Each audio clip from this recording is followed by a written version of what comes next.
हाँ कहो। बस वही हमको दिमाग में एक, जैसे मेरे को थोड़ा ब्लंट आइडिया है ना कि कब, जैसे वेद का काल कब रहा, उपनिषद का काल कब रहा, पुराण का काल कब रहा। अब बेसिक इनका जीस्ट क्या है, खाली ऐसे बस यही एक विषय है कि जैसे भाई वेद प्राचीनतम है, फिर उसके बाद उपनिषद उनकी एक तरीके से उनका कंक्लूजन जैसा छोटा छोटा हुआ, और पुराण मुझे लगता है कि कथाओं के रूप में आम आदमी के समझने के हिसाब से लोगों ने लिखा। तो इसका एक तो तुलनात्मक और थोड़ा ऐतिहासिक क्या है। अभी तो इतिहासकार सब वेद के विषय में सहमत नहीं हो पाए कि ये कितना पुराना है। मतलब कोई एक मत नहीं, कई मत है। कुछ इतिहासकार इसको 1500 BC के आसपास बताते हैं, कुछ 1200 BC के आसपास बताते हैं वेदों। हाँ, कुछ जो है 2000 BC बताते हैं, कुछ 2500 बताते हैं, कुछ लोग 25000 BC तक भी बताते हैं। उसमें कुछ कुछ जो मंत्र हैं और उसमें जो कुछ कुछ घटनाओं का वह है, तो उसका देख करके ज्योतिष के हिसाब से उसका कैलकुलेशन करते हैं। तो कुछ लोग जो हैं, जैसे दयानंद सरस्वती तो बहुत ही पुराना बताते हैं, तो करोड़ों वर्ष में बता रहे हैं, 3 करोड़ वर्ष में। तो इनका कैलकुलेशन तो अलग ढंग का है, वो कैलकुलेशन इतिहासकारों को मान्य है। हाँ, और जो वेद को अपौरुषेय मानते हैं, वे यह नहीं मानते हैं कि यह कभी उत्पन्न हुआ है वेद। वेद की संहिता तो उत्पन्न हो सकती है, लेकिन वेद उत्पन्न नहीं हुआ है। जो वेद को अपौरुषेय मानते हैं उनका यही कहना है कि वेद की संहिता तो कभी लिखी गई, और चूँकि श्रुति ग्रंथ है वह सुन करके आई है, तो यह सटीक रूप से पता करना असंभव है कि वो कितना पुराना है। अलग अलग ऋषियों के जो काल हैं उसमें, तो उसके हिसाब से भी कुछ लोग गणना करते हैं, जो मंत्र दृष्टा उसमें है। जैसे उदाहरण के लिए विश्वामित्र है, तो विश्वामित्र के हिसाब से सोचते हैं विश्वामित्र इस समय थे तो यह है। लेकिन वेद जो है वो, जो वेद को जानते हैं उसके मर्म से वे यह जानते हैं कि विश्वामित्र जो वहाँ पर ऋषि के रूप में बताया गया है, वह विश्वामित्र वह ऋषि नहीं है जो कि मतलब राम जी के गुरु थे, वो ऋषि नहीं है। विश्वामित्र जो है वह जो है उसको ऐतिहासिक ग्रंथ माना ही नहीं जाता है। वह सिर्फ और सिर्फ जो है वह एक तरह से दार्शनिक ग्रंथ है, उसको ऐसा कह सकते हैं। उसमें अध्यात्म की बातें हैं और उसको निरुक्त से समझते हैं। तो उसमें विश्वामित्र का मतलब होता है विश्व का मित्र। हाँ, विश्वामित्र का मतलब वह विश्वामित्र नहीं जो कि कोई आदमी था, कोई व्यक्ति था। व्यक्ति से मतलब नहीं है, वहाँ पर आपको सिर्फ और सिर्फ अवस्था से मतलब होना चाहिए। यानी वेद के मंत्र में जो भी शब्द आए हैं वे किसी अवस्था को बताने के लिए, न कि किसी व्यक्ति को बताने के लिए। तो वेद को जो मर्म से समझते हैं उनका यही मानना है कि वेद जो है कोई ऐतिहासिक ग्रंथ नहीं है, उसमें वह जो है अवस्था ग्रंथ है, वह आध्यात्मिक ग्रंथ है। और उसका जो ऊर्जाओं से मतलब है, पदार्थ से तो मतलब हो सकता है, घटनाओं से तो मतलब हो सकता है, जो कि भौतिक और आध्यात्मिक घटनाएं हैं, उस तरह से तो कुछ मतलब हो सकता है, लेकिन उसका इससे मतलब नहीं है। मतलब सोशल साइंस से मतलब जो समाज जो समाज शास्त्र है, उसमें जो भी शब्द आते हैं उसका जो है आपको उसको निरुक्त से अर्थ समझना है, और उसको अष्टाध्यायी में जो व्याकरण है उसके हिसाब से आपको समझने की कोशिश करनी है। यानी उसको आपको हर स्थिति में उसका आपको दार्शनिक मीनिंग निकालना है। आप जब भी आदमी वाला मीनिंग निकालेंगे और ऐतिहासिक घटना वाला, तो इसका मतलब हो जाएगा कि वो गलत हो जाएगा।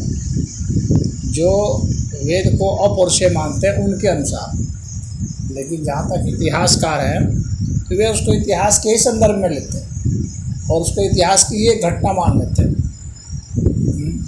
उसमें जो भी वर्णन आता है घटना का, जबकि वहाँ पर ऐसा नहीं माना। जैसे वहाँ पर उदाहरण के लिए इंद्र का वृत्र का युद्ध का वर्णन है, तो यदि कोई सोचे कि इंद्र नाम का कोई राजा था और वो वृत्र नाम के किसी राक्षस के साथ लड़ रहा था, हाँ, तो इस तरह की जो व्याख्या है, क्योंकि उसमें बहुत सारे सायन व्याख्या है, मैधर व्याख्या है, अलग अलग जो विद्वान हैं उन लोगों की व्याख्याएं हैं। आत्मदयानंद सरस्वती जी की भी व्याख्या है और दूसरे भी विद्वान बहुत सारे रहे हैं, तो उन लोगों ने व्याख्याएं की है। तो अरविंद घोष की व्याख्या बहुत अच्छी है, मुझे तो वो अच्छी लगी थी वो। तो जिन लोगों ने आध्यात्मिक अर्थ निकाले हैं वो मुझे ज़्यादा प्रिय है। ये मैं अपनी चॉइस बता रहा हूँ, लेकिन इतिहासकार तो उसको नहीं मानते। इतिहासकार का मानना है कि कोई भी घटना घटी है तो इतिहास में ही घटी है, और इतिहास में घटी है तो जिस समय घटी है उसका डेटिंग किया जा सकता है, लेकिन वे करने में समर्थ नहीं कर पा रहे, तो सटीक नहीं। तो वेद के विषय में तो यह है। मैं तो ये समझती हूँ कि जो वेद है वो इतिहास हो ही नहीं सकता, मतलब इतिहास से अलग है। हाँ, वो वेद जो है उसको ऐतिहासिक ग्रंथ है, जो वेद के मर्मज्ञ है वे नहीं मानते। यानी जब शास्त्रार्थ अगर किसी के साथ होगा, बहस होगा विद्वानों के बीच में, तो वहाँ जो लोग उसको इतिहास को मान करके शास्त्रार्थ करते हैं वो पराजित हो जाते हैं, और जो उसको एक अवस्था मान लेते हैं, आध्यात्मिक अवस्था, उसके हिसाब से जो परिभाषा करके जो शास्त्रार्थ करते हैं वही सदैव विजेता रहे। तो उस विषय में ये कहना, तो उसमें जिस भी व्यक्ति का नाम आता है ना उसको नहीं समझना। जैसे वशिष्ठ नाम आएगा तो उसको वशिष्ठ मुनि नहीं समझना, तो वो गलती हो जाएगी।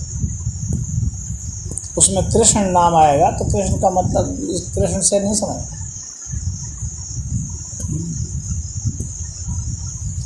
तो उसमें ऐसा है, उसका तो जो अवस्था का मीनिंग है, व्याकरण से जो मीनिंग निकलता है वह मीनिंग समझना, वह अवस्था मानना। अगर राम शब्द आता है तो राम कोई व्यक्ति वह नहीं होगा, भगवान राम नहीं होंगे, नहीं, वहाँ राम होगा तो राम की जो अवस्था है व्याकरण के हिसाब से वह उसमें मानी जा सकती है, और आध्यात्मिक अवस्था वह मानी जा सकती है। वह राम नहीं माने जा सकते हैं जो कि किसी काल में जन्मे, अवतार ली, नहीं, क्योंकि उनके अवतार के बहुत पहले का वेद है। जो हम लोग को रामायण मिलता है तो रामायण में जिस श्री राम का वर्णन है वो श्री राम तो खुद ही वेद पढ़ते थे, तो वेद में अगर उस राम का जिक्र है तो उसका नहीं माना जाएगा। राम तो परशुराम का भी नाम था। तो कितने राम नाम के कितने व्यक्ति हुए हैं, तो वो उसको इसलिए व्यक्तिवाचक नहीं माना जाता है।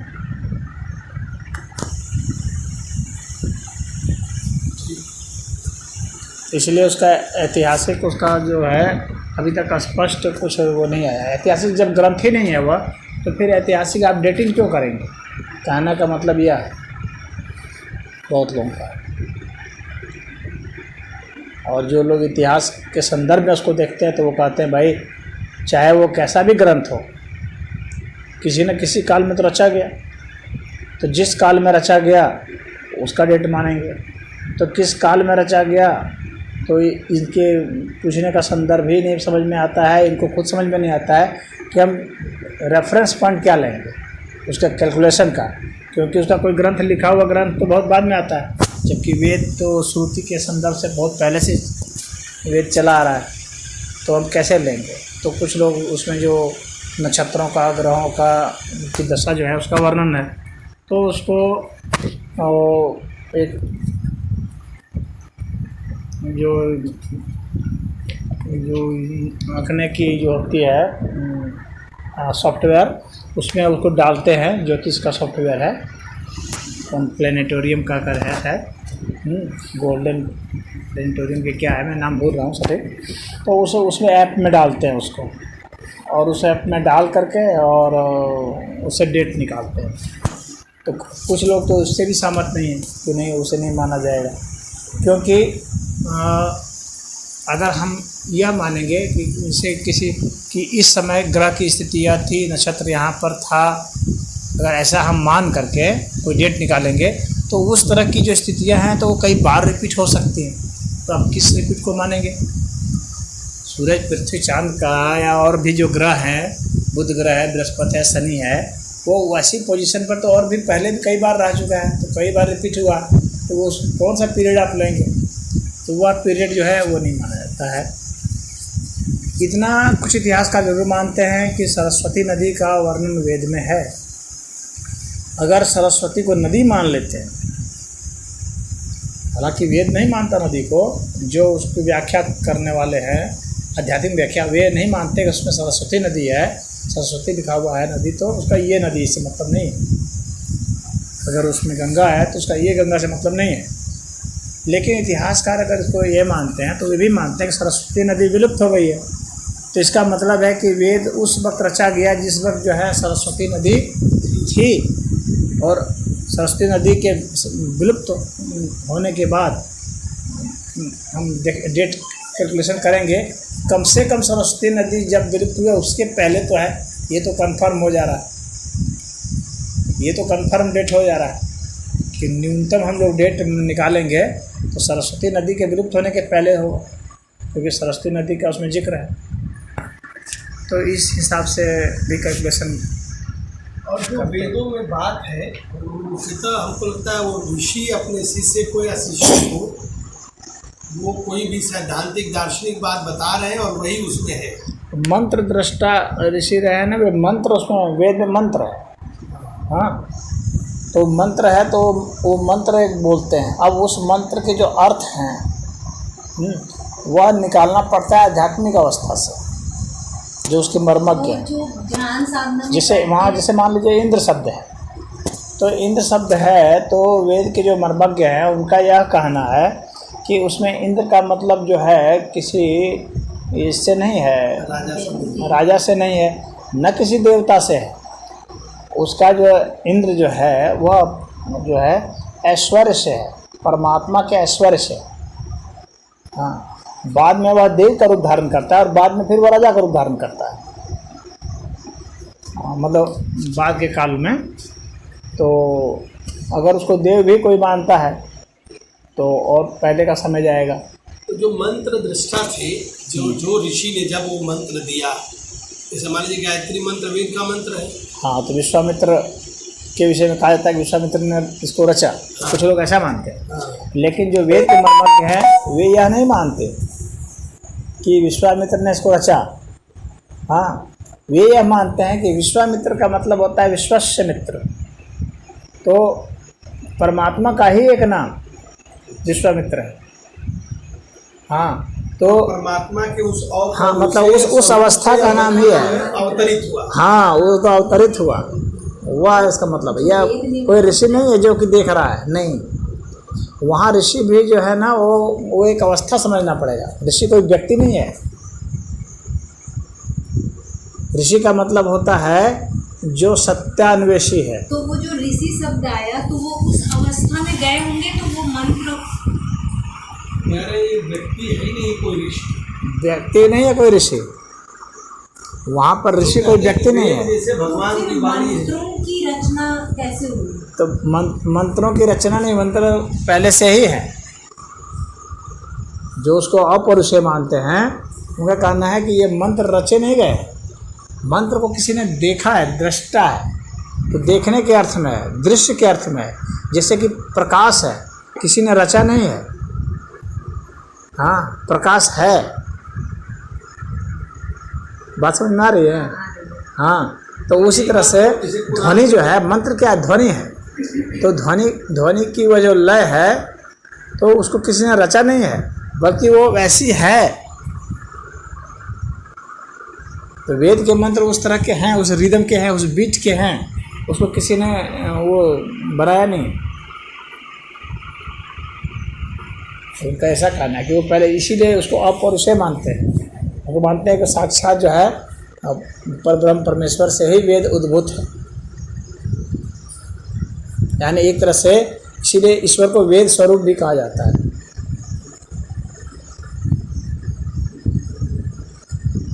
वेद का अर्थ वहाँ पर ज्ञान से मतलब है। तो वह मतलब जो वेद के मर्मज्ञ हैं उनका कहना है कि यह ज्ञान जो है किसी ने रचा थोड़ी ना है, ज्ञान तो यहाँ है ही है। ईश्वर का एक जो है ना ज्ञान स्वरूप है ना, तो ईश्वर का क्या एक आयाम जो है वह ज्ञान है, ईश्वर की एक विभूति जो है वह ज्ञान है। तो हाँ, तो ये जो अस्तित्व जो है ना, तो ये उस ज्ञान से ही यह अस्तित्व प्रकट होता है, चलता है। ये सृष्टि जो है ये उस ज्ञान से ही है, मतलब वह ज्ञान ही प्रकट हो करके ये जो ठोस वस्तुएं जो आपको दिखती हैं वो उसी ज्ञान का ही स्थूल स्वरूप है, और वह ज्ञान जो है शाश्वत ज्ञान है। ज्ञान शाश्वत है, इसीलिए वेद को अपौरुषेय माना गया है कि वह ज्ञान शाश्वत है, वह मंत्र रूप में प्रकट होता है और फिर वही स्थूल रूप में सृष्टि रच करता है। उसी की जो रश्मियाँ हैं वो जो उससे जो है ये सब जो सारे ऊर्जाएं उससे जो है बन जाती है। ये जो विज्ञान की कसौटी पर बात ये तो मान्यता की बात हो गई, आप इसको विज्ञान की कसौटी पर नहीं कस सकते। तो वहाँ विज्ञान की कसौटी पर कस के बताते हैं मर्मज्ञ जो है वेद के हर मंत्र को। अंततः वह मंत्र ठीक है परमात्मा स्वरूप है, लेकिन कोई न कोई तो माध्यम पकड़ करके वो हमारे आपके बीच में पहुँचे। हाँ, तो उनका तो वही तो बताना उनका कहना है कि जैसे मान लीजिए कि गुरुत्वाकर्षण शक्ति की आपने खोज कर ली, इसका मतलब थोड़ी कि गुरुत्वाकर्षण शक्ति आपने बना दी कि रच दिया, नहीं ना, वह तो है ही है। किसी ऋषि के मुख से वो उद्भूत हुआ। हाँ, आप ये कह सकते हैं कि वो परमात्मा का ज्ञान था ही, वो ऋषि के मुख से उद्भूत हुआ। हाँ, जैसे यहाँ पर तो कोई ना कोई नियम है ना, जैसे कि किसी नियम के तहत ही ना कोई ना कोई रिएक्शन होता है, तो किसी ने रच थोड़ी दिया उसको, वह नियम विद्यमान है, ये उसके तहत ही घटना घट रही। तो वेद के जो मर्मज्ञ हैं उनका ऐसा क्या मानना है? ठीक है, उनका ऐसा मानना है, लेकिन दूसरे तरीके से ये भी देखा जा सकता है कि फलाना ऋषि ने इस मंत्र को रचा, या परमात्मा का यह ज्ञान फलाना रचा को नहीं माना जाता है। उनका कहना है कि जब मनुष्य भी नहीं था तब भी वेद मंत्र था। बात समझने की कोशिश करना, जब मनुष्य नहीं था तब भी वेद मंत्र था। रचा का मतलब हो जाएगा कि मनुष्य के आने के बाद ही रचा जाएगा ना, जब मनुष्य रचेगा तब। उनका कहना है कि मनुष्य से कोई लेना देना नहीं है वेद मंत्र का। मनुष्य नहीं था तब भी वेद मंत्र था, जबकि पृथ्वी भी नहीं थी तब भी वेद मंत्र था। तो वो एक अवस्था होता होगा जिसमें वो मंत्र। बात समझ में आ रही है कि नहीं? कुछ जो मैं कहना चाह रहा हूँ, जब पृथ्वी नहीं थी, सूरज भी नहीं था, तब भी वेद मंत्र था। रचा किसने? वो तो बोलिए ठीक है कि हर ज्ञान अंततः था ही, लेकिन किसी न किसी का माध्यम से गीता का ज्ञान पहले नहीं था ना। गीता का ज्ञान भी तो पहले था ही नहीं ना। हाँ, लेकिन कृष्ण भगवान माध्यम बने ना उसको हमारे आपके लिए उपलब्ध कराने का। भाई जो गीता में बात कही गई ऐसा तो है नहीं कि वो पहले नहीं बात थी, पहले था, तो तब भी था वो। तो भगवान कृष्ण ने खुद भी कहा है कि ये ज्ञान पहले भी था। हाँ। उन्होंने उसको एक तरीके से हमारे लिए प्रस्तुत कर दिया। तो इसी तरीके से इस बात को मानने में क्या बुराई है कि वेद का ज्ञान तो था ही, लेकिन कभी किसी कालखंड में किसी ने उसको हमारे लिए व्यक्त किया। हाँ, तो जिसको व्यक्त किया आप उसको मानिए, रचिए, बताइए कब संहिता लिखी गई, ये आपका प्रॉब्लम है इतिहासकार का। उसको वेद के मर्मज्ञ नहीं मानते। ठीक है, वेद के मर्मज्ञ तो कहते हैं, वेद के मर्मज्ञ यह मानते हैं कि जब पृथ्वी भी नहीं थी, सूरज चांद तारे ये सब भी नहीं थे, उसमें भी मंत्र था। वासुदेव वो मंत्र का ज्ञान जब भगवान ने कहा तभी नहीं था, उसके बहुत पहले से था। हाँ, ये सब परमात्मा ही है। ये ज्ञान सिर्फ उस दिन थोड़े हुआ जिस दिन गीता उन्होंने कही, वो तो पहले भी सत्य था, लेकिन हम और आप तो उसको भगवान कृष्ण के माध्यम से जान रहे कि और राम सुखदास जी ने भी इसको इतने अच्छे से तो उस अर्थ में जो लोग उसको इतिहास के नज़रिए से देखते हैं, तो वो अपना जो डेट बताते हैं वो मैंने बता दिया तुमको, ऐसा डेट बताते हैं। और जो नहीं मानते हैं वो इस अर्थ में नहीं मानते हैं डेटिंग, वो कहते हैं डेट वेट कुछ नहीं, मंत्र है, डेटिंग वेटिंग भी नहीं हुई थी, डेटिंग तो हुई नहीं थी। कोई बात नहीं, वो तो डेटिंग ग्लोरीफाई करने का भी एक तरीका होता है। डेटिंग का सिस्टम ही नहीं था। आप प्रकाश को आप कब वो मानेंगे?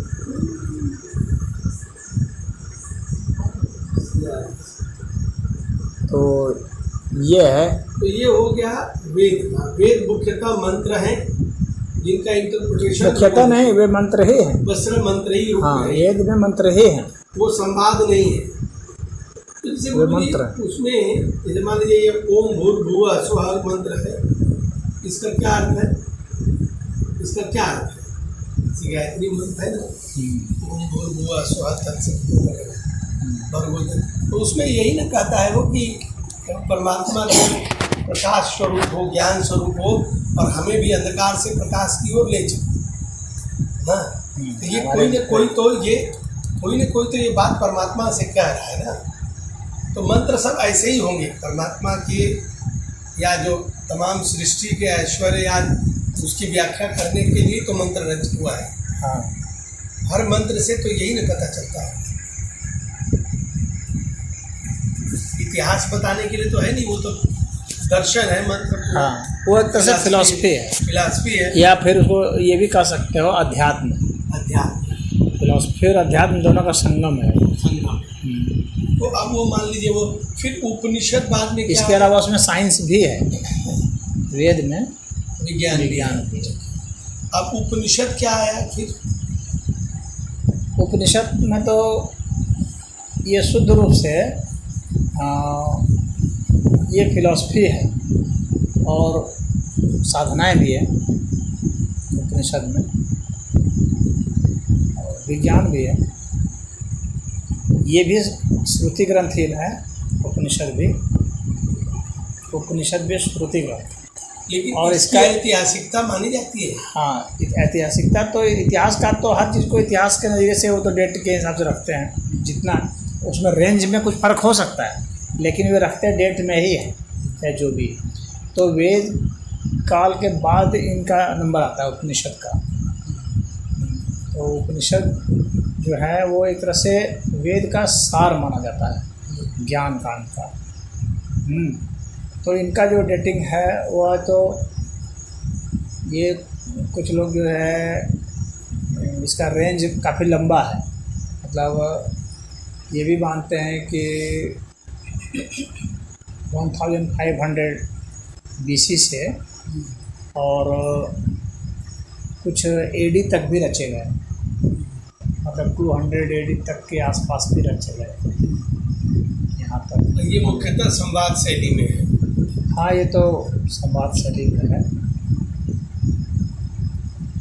इसमें तो जो प्रश्न हुआ उत्तर वैसे गुरु जी 108 उपनिषद बने, एक तरीके से वो 108 ऋषियों का संवाद है। 108 उपनिषद अभी बचे हुए हैं, बाकी और भी थे, लेकिन जो कि बहुत विनष्ट हो गए।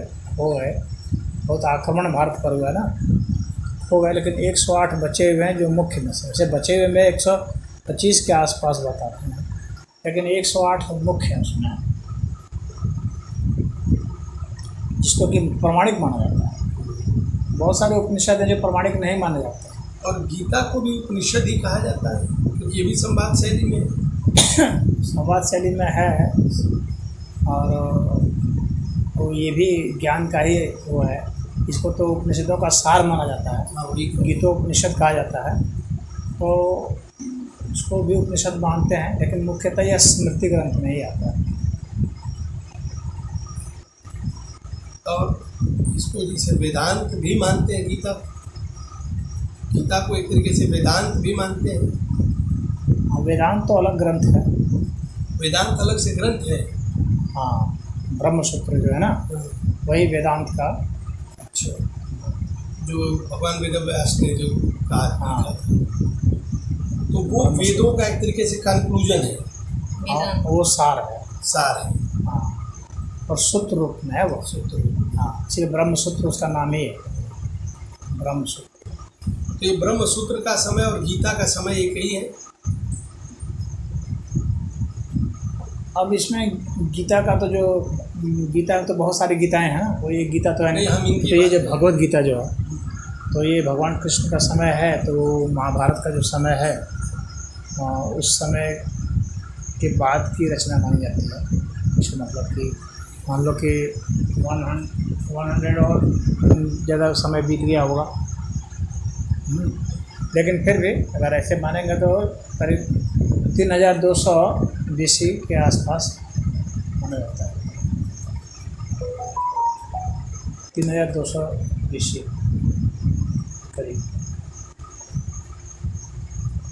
तो अब तो जो फिर तो आप बता रहे हैं कि और अगर ये जो इतिहासकार हैं, ये तो मैंने वो बताया कि टाइम का कैलकुलेशन जो कि मतलब सनातन धर्म के जो साधु महात्मा लोग हैं वे जो समय मानते हैं, और जो ऐसे इतिहासकार हैं पश्चिम के इतिहासकार, ऐसे ऐसे इतिहासकार, तो ये इसको 1000 से 900 BC तक मानते हैं गीता 1000 से 900 BC। अब ग्रंथ जो है ना ऐसा है कि पहले लिखे जाते थे, फिर कोई ऐसा तो है नहीं कि पूरा छापा खाना खुला है, एक बार का लिखा हुआ कितना समय तक रहेगा, फिर नष्ट हो जाता है, उसको रीराइट करते हैं, उसी को देख देख के फिर नकल बनाते रहते हैं। तो जबकि जो पांडुलिपि प्राप्त होती है उसके हिसाब से कुछ कुछ। और पुराणों का काल फिर उपनिषदों के भी बाद है। हाँ, पुराणों का काल तो ये जो इतिहासकार मानते हैं तो बहुत बाद तक का भी मानते हैं। हाँ, मतलब कुछ BC से लेकर के एकदम यहाँ तक कि औरंगजेब के काल तक, अकबर के काल तक भी मानते हैं। इस समय इस बीच में पूरा रचना मतलब उसी में कुछ जोड़ा जाता रहता है। मतलब है मान लो पहले कुछ श्लोक लिखे गए, फिर उसी में कुछ जोड़ दिया गया, फिर कुछ लिखे गए, फिर जोड़ा गया, क्योंकि बहुत सारे ऐतिहासिक राजा रहे, उनकी वंशावलियों का भी जिक्र उसमें आता है, तो निरंतर उसमें ऐड करते गए हैं। मुझे तो ऐसा प्रतीत होता है कुछ न कुछ ऐड करते गए हैं, पुराने ग्रंथों को लेकर के उसमें ऐड करते गए। पुराण कितने हैं करीब? पुराण कुल कितने हैं? पुराण तो अभी ऐसे 16 पुराण। वेद व्यास की रचना मानी जाती है, लेकिन वैसे सिद्ध नहीं होता है। वेद व्यास की रचना सिद्ध ये नहीं हो पाती है, क्योंकि लिखने की जो शैली है और भाषा जो होती है ना, भाषा से भी तो लिंग्विस्टिक्स में जो हैं वे लोग भाषा से पकड़ते हैं।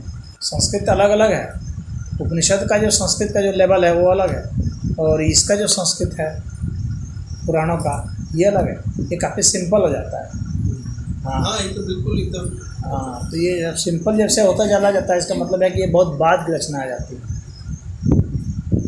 तो शैली से भी पता चल जाता है ना किस तरह के व्याकरण से लिखा गया है। जो है जो श्लोक हैं वो वेदों को संदर्भित करते हुए ही हैं।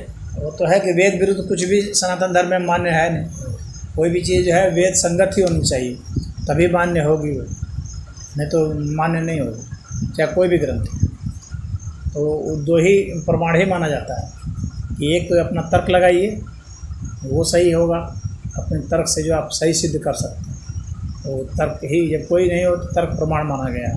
और दूसरा है कि वेद प्रमाण, तो ये प्रमाण माने गए हैं। और सख्त मतलब निर्देश है, चाहे कोई स्मृति ग्रंथ हो चाहे श्रुति ग्रंथ हो, वेद सम्मत होना चाहिए। वेद विरुद्ध अगर जितने अंश में वेद विरुद्ध है उतने अंश वो प्रक्षिप्त है। जैसे उपनिषद तो एक अल्लोपनिषद भी लिख दिया गया है, एक अल्लोपनिषद भी लिख दिया गया है। अल्लोपनिषद, अच्छा। हाँ, तो वो अकबर के ज़माने में, उसमें वो अल्लाह को बना दिया। बताया अल्लाह का क्या मतलब है उसमें? तो ये वेद विरुद्ध होने के कारण ये सब अमान्य है, ये सब उपनिषद प्रमाणिक उपनिषद नहीं माने जाते हैं।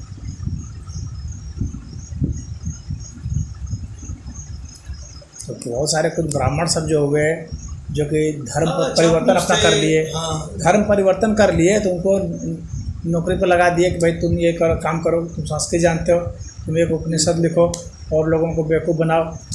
तो यहाँ पर तो वो सिस्टम भी चलता है ना।